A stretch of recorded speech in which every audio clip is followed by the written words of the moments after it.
साल 1996 bears Gill 16,000 feet की ऊंचाई पर थे।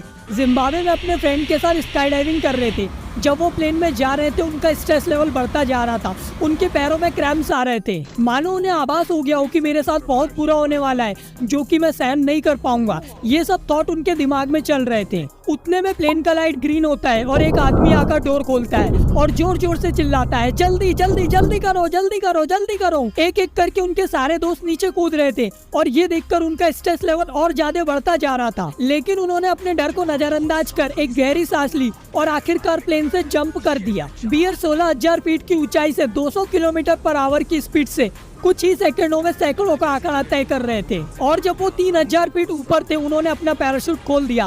पैराशूट खोलने के बाद वो भौचक्के हो गए, क्योंकि पैराशूट खोलने के बाद भी उनकी स्पीड कम नहीं हो रही थी। वो अभी भी तेजी से नीचे गिर रहे थे। उन्होंने मन ही मन सोचा, बियर्स मेरी नीचे गिरने की स्पीड कम क्यों नहीं हो रही है, ये तो बहुत अजीब है। तभी बियर की नजर ऊपर अपने पैराशूट पर जाती है। उनका पैराशूट अच्छे से नहीं खुला था, उनकी रस्सी आपस में उलझी हुई थी। उन्होंने उसे ठीक करने की कोशिश की लेकिन वो नहीं कर पाए। अब उनकी स्पीड और तेज हो रही थी। उन्हें नीचे की जमीन साफ साफ दिख रही थी। कुछ ही सेकंडों में बस वो नीचे गिरने ही वाले थे। अब वो और ज्यादा डर गए थे। वो जमीन के बहुत पास थे। उन्होंने अपना रिजर्व पैराशूट खोलने की कोशिश की लेकिन अब तक बहुत देर हो चुकी थी। 16,000 फीट की ऊंचाई से बियर पीठ के बल सीधे जमीन पर गिरे। उनके पीठ के नीचे एक पत्थर आ गया, जिनकी वजह से उनकी स्पाइन की 3 मेन हड्डियां क्रैक हो गई और वो आधा फीट रेत में धंस गए। उनके पटकाने की वजह से चारों तरफ धूल उड़ रही थी, मानो हजारों घोड़े एक साथ दौड़ रहे हो। वो इल्ली की तरह तिलमिला रहे थे। उन्होंने खड़े होने की बहुत कोशिश की लेकिन दर्द इतना ज्यादा था कि वो ढंग से रेंग तक नहीं पा रहे थे। वो दर्द से चिल्ला रहे थे, खून के आंसू रो रहे थे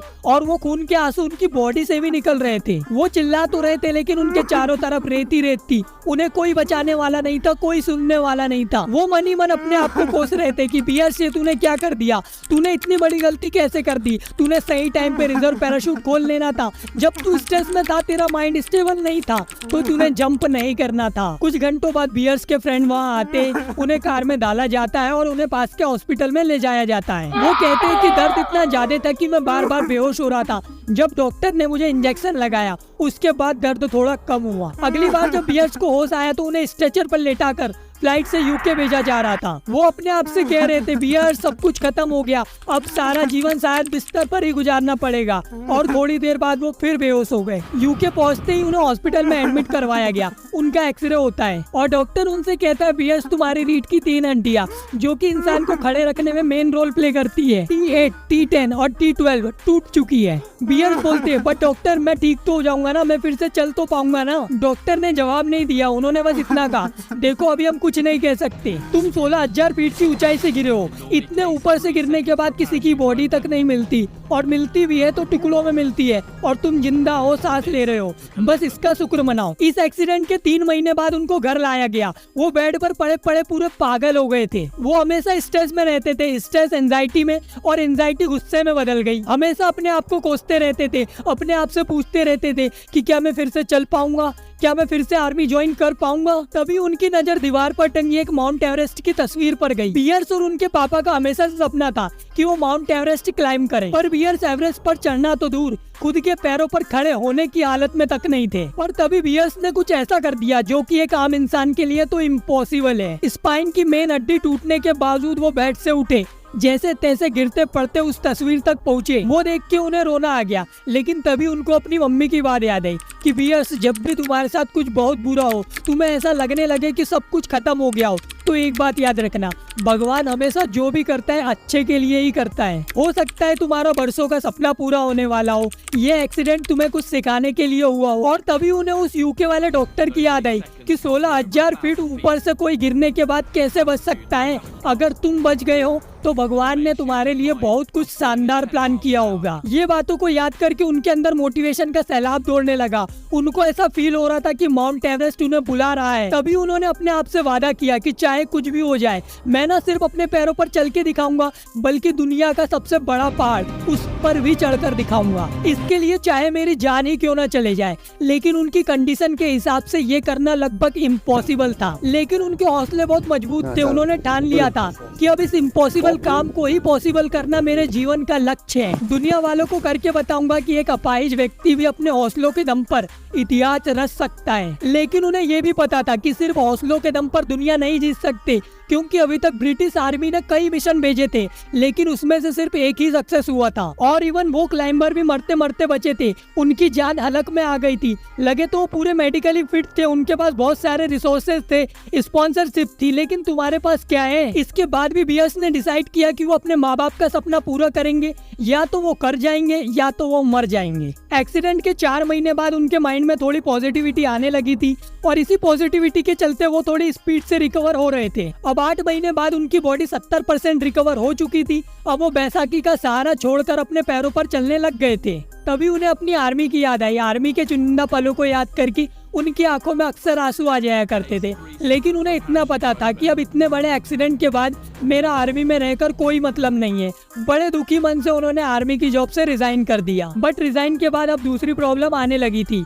उनके पास ना कोई जॉब, ना कोई सोर्स ऑफ इनकम। लगे तो एवरेस्ट पर चढ़ने के लिए जो लाखों रुपए चाहिए थे, वो भी उनके पास नहीं थे। एक्सीडेंट के पहले जो स्पॉन्सरशिप उनके पास आया करती थी, अब वो भी नहीं है। ये कंडीशन को देख वो फिर से डिमोटिवेट हो रहे थे। बॉडी तो रिकवर होना चालू हो गई थी, लेकिन अब पैसा डिमोटिवेशन दे रहा था। उनकी करो या मरो वाली सिचुएशन थी। उनको सिर्फ एक ही रास्ता दिख रहा था कि अगर मैं सक्सेसफुली एवरेस्ट पर क्लाइंब कर जाता हूँ, तो मुझे ना सिर्फ ब्रिटिश के यंगेस्ट क्लाइंबर बनने की खुशी, बल्कि मुझे कई सारी स्पॉन्सरशिप और जॉब भी मिलेगी। उनके लिए फेल होने के सिर्फ 2 ही मतलब थे कि एवरेस्ट जैसे खतरनाक माउंटेन पर उनकी डेथ हो, जहाँ से उनके परिवार को उनकी बॉडी भी नसीब नहीं होगी, या तो पूरी लाइफ एक फेलियर की तरह बिना किसी जॉब, बिना किसी क्वालिफिकेशन के जीना। बियर्स के फ्रेंड अपनी टीम के साथ एवरेस्ट पर जा रहे थे। बियर्स ने बिना कुछ सोचे समझे चुपचाप टीम ज्वाइन कर ली, लेकिन उन्हें पता था कि प्रॉब्लम को नजरअंदाज करने से प्रॉब्लम सॉल्व नहीं होती। पैसों का जुगाड़ तो करना पड़ेगा, और इतने पैसों का जुगाड़ इतने कम टाइम में वो कमा कर तो नहीं कर सकते थे।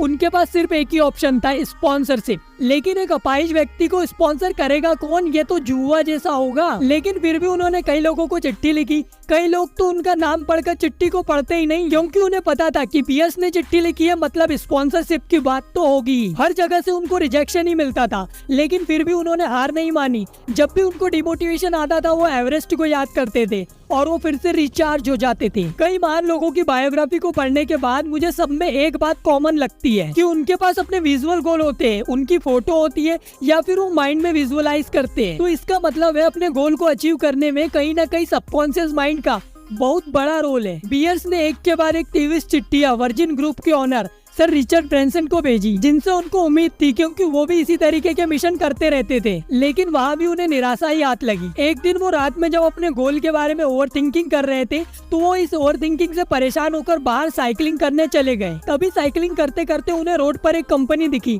जिसमें वो बिना कुछ सोचे समझे घुस गए। वहाँ की मैनेजर ने जब उन्हें रोका तो बियर्स, मेरी बात तो सुनिए, मेरा आपके सीईओ से मिलना बहुत जरूरी है, प्लीज मुझे उनसे मिलवा दीजिए प्लीज। मैनेजर को बहुत कन्विंस करने के बाद आखिरकार बियर्स को सीईओ से मिलवाया गया। वहाँ के सीईओ ने उनके प्रपोजल को बड़े ध्यान से सुना और फाइनली बियर्स के पैशन और हौसलों के सामने सीईओ को उनकी रिक्वेस्ट एक्सेप्ट करनी पड़ी। सैकड़ों रिजेक्शन के बाद फाइनली बियर्स एवरेस्ट पर जाने के लिए तैयार थे, लेकिन उनका बुरा वक्त खत्म होने का नाम ही नहीं ले रहा था। 1996 में ही खराब मौसम के कारण एवरेस्ट पर चढ़ने वाले 8 लोगों की मौत हो चुकी थी। एवरेस्ट पर यह सबसे बड़ी घटना में से एक थी, बट इसके बाद भी उनके हौसले नहीं टूटे। वो दुगनी लगन और मेहनत से प्रैक्टिस करने लगे। कई हफ्तों की प्रैक्टिस और अपने एक्सीडेंट के 18 महीने बाद आखिरकार वो एवरेस्ट के बेस कैंप पर थे और चढ़ाई करने के लिए तैयार थे। कई हजार फीट ऊंचा पहाड़ उनके सामने था, लेकिन पहाड़ से कई गुना ज्यादा बड़े तो उनके हौसले थे कि एवरेस्ट की चोटी पर पहुंचने के बाद अगर मैं मर भी गया तो मुझे दुख नहीं होगा। एवरेस्ट पर डेथ रेशो 6:1 था। एवरेस्ट पर चढ़ने वाला हर 7 इंसान में से एक कभी वापस ही नहीं आया।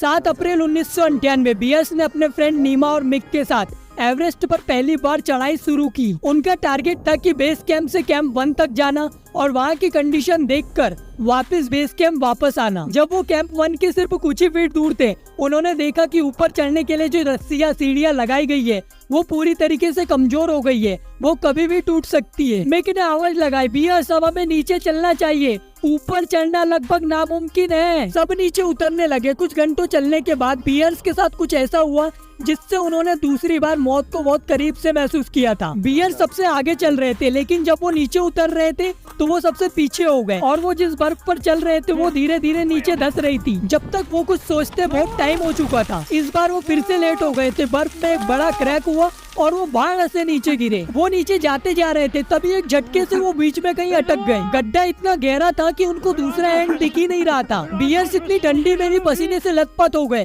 और फिर वही कंडीशन, बार बार बेहोश हो रहे थे। जैसे ही उन्हें होश आता वो जोर जोर से चिल्लाने लगते, नीमा, मिक, मुझे बचाओ, मेरे पास ज्यादा टाइम नहीं है। उन्हें चौथी बार बेहोशी में नीमा की आवाज आई, बियर्स तुम टेंशन मत लो, हम तुम्हें बचा लेंगे। उन्होंने एक रस्सी फेंकी, बियर्स ने उस रस्सी को कमर में बांधा और वो धीरे धीरे बियर्स को ऊपर खींचने लगे।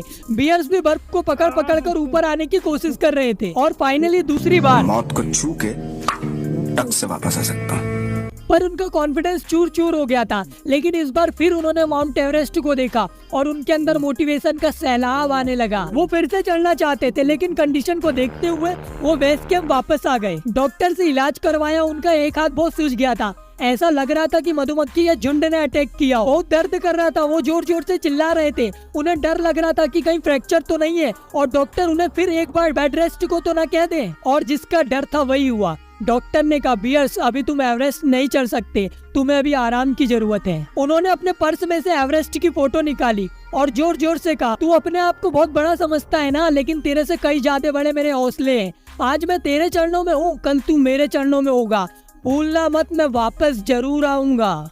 अब कुछ दिनों का रेस्ट करने के बाद वो फिर से एवरेस्ट चढ़ने को तैयार थे। उन्होंने धीरे धीरे पेशेंस के साथ आगे कदम बढ़ाना शुरू किया और कुछ ही घंटों बाद वो बेस कैंप 2 और फिर बेस कैंप 3 पर पहुंच गए। लेकिन उनकी मुसीबत खत्म होने का नाम ही नहीं ले रही थी। उन्हें बहुत तेज बुखार आ गया, वो खून की उल्टियां कर रहे थे। फिर डॉक्टर ने कहा कि अगर इस कंडीशन में तुम ऊपर गए, तुम्हारा वापस आना लगभग नामुमकिन होगा। कुछ टाइम बाद उनकी तबीयत में सुधार आया और वो एक बार फिर एवरेस्ट पर चढ़ाई करने के लिए तैयार थे। लेकिन तभी एक और बुरी खबर आई कि कुछ घंटों बाद एवरेस्ट पर बहुत बड़ा बर्फीला तूफान आने वाला है। वो ये सोचकर फिर निराश हो गए। अब उनका कॉन्फिडेंस पूरी तरीके से गिर गया था, मोटिवेशन का नामो निशान नहीं था। वो भगवान से प्रार्थना करने लगे, भगवान प्लीज मेरी मदद करो, मुझे सिर्फ एक चांस दे दो। और फाइनली भगवान ने उनकी बात सुन ली और वो बर्फीला तूफान दूसरी तरफ मुड़ गया। बियर्स ने तुरंत चढ़ाई शुरू कर दी और कुछ ही घंटों बाद वो जमीन से 25,000 फीट की ऊंचाई पर थे, जिसे एवरेस्ट का डेथ जोन कहा जाता है। जितने भी क्लाइमर एवरेस्ट पर चढ़ाई करते हैं, उनमें से 80% की डेथ यही हो जाती है। उन्हें अंदर से बहुत डर लग रहा था, क्योंकि उनके सामने 3 डेड बॉडीज पड़ी हुई थी, जिनकी कुछ टाइम पहले क्लाइंब करते हुए डेथ हुई और बर्फ की वजह से उनकी बॉडी अभी भी पहचानने लायक थी।